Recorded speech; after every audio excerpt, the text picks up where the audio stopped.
Equity Market Update, July 2020. After rising strongly in June 2020, the Indian equity markets again gained by approximately 7.5% month-on-month in July 2020 amidst largely buoyant global markets driven by optimism around progress of vaccine development, signs of stabilization in economic activities in India, as well as major countries. The large caps outperformed the mid caps but underperformed small caps during the month. While most major sectors ended the month in positive, information technology, healthcare, and auto were the best performing sectors. Globally, most major indices also delivered positive returns during the month. FPIs were net buyers in July 2020, third month in a row, and bought equity worth $1 billion. FPI inflows have been $4.9 billion since April 2020 after a record outflow of $8.3 billion in March 2020. Total FPI's equity outflows in the first 7 months of CY20 was $1.4 billion as against inflows of $9.5 billion during the corresponding period last year. Domestic equity-oriented mutual funds witnessed net outflows of INR 2,673 crore in June 2020 compared to net inflows of INR 3,893 crore a month ago. In the first 6 months of CY20, total inflows in domestic equity-oriented mutual fund schemes stood at approximately INR 35,000 crore.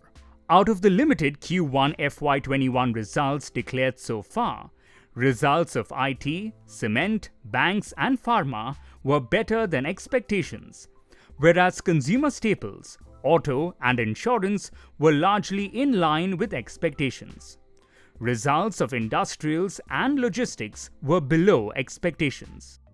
As on 31st July 2020, Nifty 50 was trading near 25.1x FY21E and 18.1x FY22E price to earnings ratio. While multiples are reasonable, in uncertain times like the current one, limited reliance can be placed on the price to earnings multiples for gauging variations as earnings are temporarily impacted, especially for FY21. In our opinion, the Indian market cap to GDP is a better indicator of valuation of overall market in the current scenario. As of 31st July 2020, the Indian market capitalization stood at approximately 67% of GDP, as against an average of 77% over the past 10 years. Further, it is worth noting that the gap between 10-year G-Sec and 1-year forward Nifty 50 earning yield is low and below 10-year average. This further indicates that equity markets are attractively priced. Markets hold promise over the medium to long term in our opinion. The optimism is supported by the fact that the economic activity is showing signs of revival and is likely to normalize by H2 FY21 onwards. Further, the reforms in the agriculture and defense sector push towards privatization of CPSEs, measures to incentivize manufacturing in India, etc., bodes well for medium to long-term growth in India.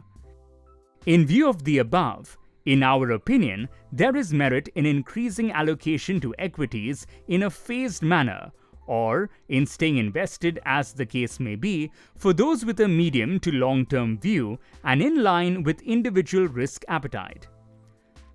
Significant rise in spread of COVID-19, adverse global events, sharp rise in crude oil prices, sharp moderation in equity-oriented mutual funds flows, higher than expected NPAs post the moratorium, escalation of tension between India and China and/or US and China, etc., are key risks in the near term.